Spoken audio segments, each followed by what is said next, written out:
Kalau kita katakan bumi marah, kita menjauh. Dia sedang marah, kita menjauh. Tapi sebenarnya kalau bumi menangis, itu sedang kita usap-usap kalau dia seperti manusia, kita usap kepalanya, kita usap badannya, punggungnya, ya. Tetapi dengan usapan itu adalah gerakan kita sebenarnya, ya. Usapan kita supaya tidak menangis itu adalah gerakan.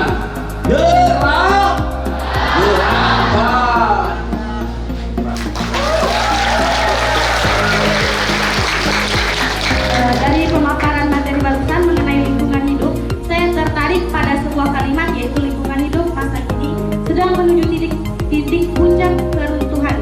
Nah, pertanyaan saya, bagaimana tanggapan pastor mengenai isu tersebut? Dan yang kedua, bagaimana kami sebagai orang muda Katolik dapat menyikapi adanya krisis alam atau lingkungan? Terima kasih. Nama saya Cakra Baso Andika. Jadi nama saya mirip dengan pastor.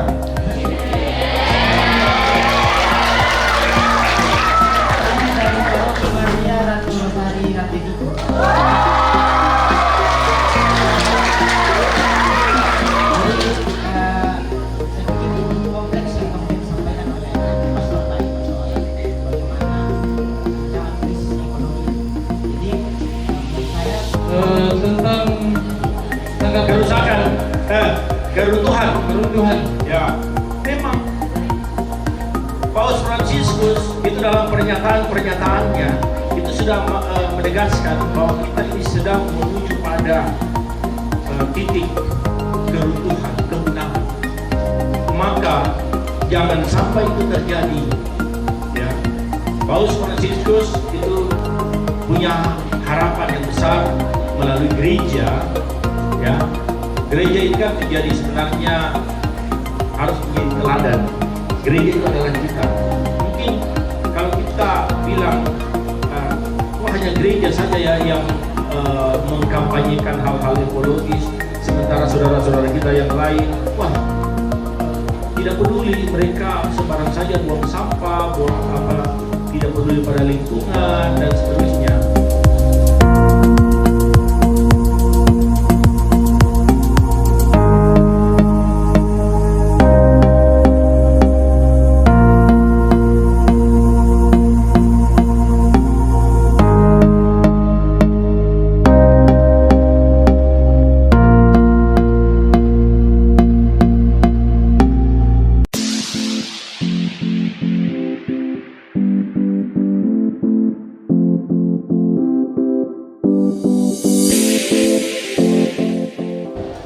Menurut kelompok kami yang telah kami diskusikan bersama tadi itu mempunyai pendapat yang berbeda-beda. Jadi kelompok kami ada dua pendapat. Yang pertama itu memiliki kesadaran akan lingkungan dan ada juga yang belum. Salah satu contoh tindakannya seperti memungut sampah yang dibuang sembarangan walaupun itu bukan sampah pribadi dia. Contoh. Pertanyaan pertama, apa yang Anda pahami tentang ekologi? Ekologi adalah pengetahuan tentang alam yang tidak bisa terpisah dari manusia, yang saling terikat meskipun memiliki dampak positif dan negatif.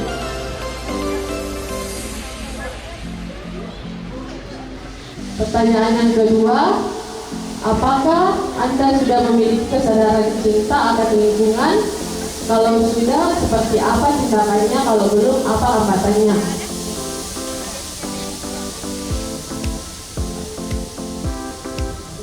Jawabannya, ya, salah satu contoh tindakan yang kami lakukan seperti kegiatan kita adalah tidak membuang sampah sembarangan, tetapi membuang sampah di tempat yang telah disediakan, dan juga tidak merokok di kawasan merokok di kawasan tertentu. Itu juga menyadarkan kita untuk membuang puntung rokok dan bungkus rokok di tempat yang sudah disediakan. Dengan demikian, Anda akan semakin Katolik, semakin menjadi orang luhur yang betul mencintai budaya. Maka gereja kita mencanangkan begini, pemerintah Dimas Katolik punya semua yang 100% Katolik, 100% Indonesia. Maka saya mengajak kita, semakin kita menjadi Katolik, semakin kita Indonesia, semakin kita Pancasila. Ini yang harus.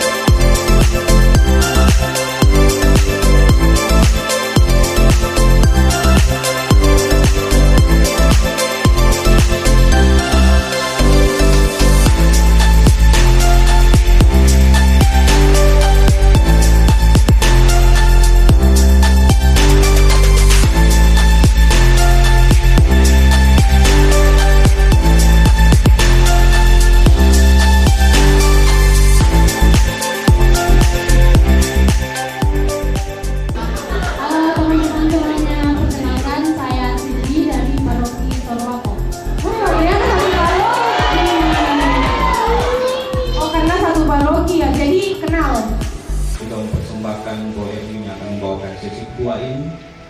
Kuasai dia Tuhan, berkati seluruh keberadaannya, lidah bibir dan hatinya Tuhan, sehingga apa yang menjadi kerinduan hatimu untuk menegur, meneguhkan dan memberkati setiap anak-anakmu di tempat ini boleh tersampaikan dengan baik. Demi Kristus Tuhan dan pengantara kami. Dalam nama Bapa, Putra dan Roh Kudus. Shalom. Apa kabar anak-anak muda? Baik apa luar biasa?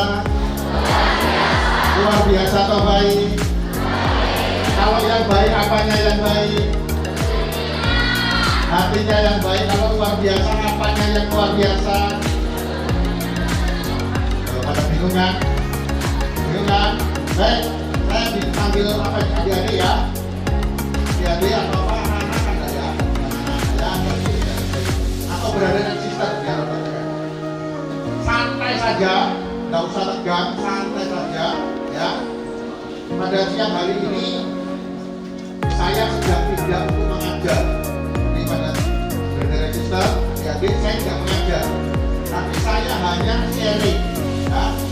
Saya hanya sharing tentang kehidupan keluarga. Dari KHK nomor 105 ternyata ada 5 tujuan gereja.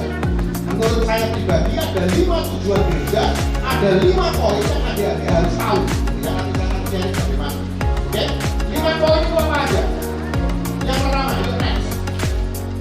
Dikatakan tadi perjanjian. Perjanjian antara siapa? Oke, sekarang kata siapa tanya? Sakramen perkawinan dia boleh tidak tanda tangan perjanjian ulangan ya? Bapak janji ujian. Baik, boleh tidak? Dia ngomong siapa?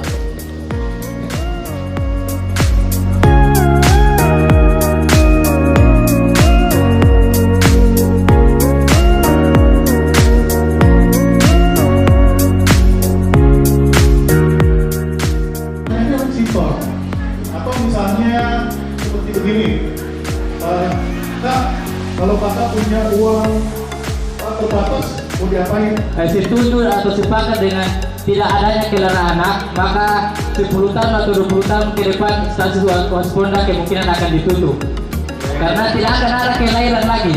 Bagaimana gereja bisa berdiri kalau keluarga-keluarga sudah tidak ada mengendaki untuk kelahiran anak? Terima kasih banyak.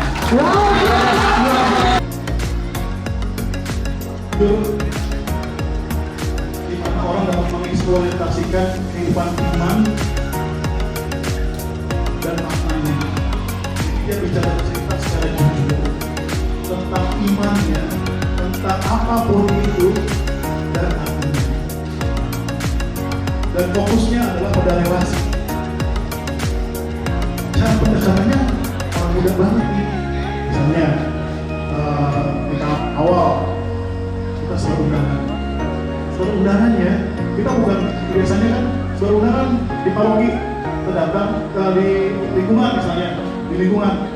Yeyen akan menyebutkan nama saya Yeyen, makanan favorit saya. Nah itu kan akhirnya jadi saling kenal. Games-gamesnya seperti itu pun akan dijelaskan di sana, akan dijelaskan di Alfa, nggak usah khawatir.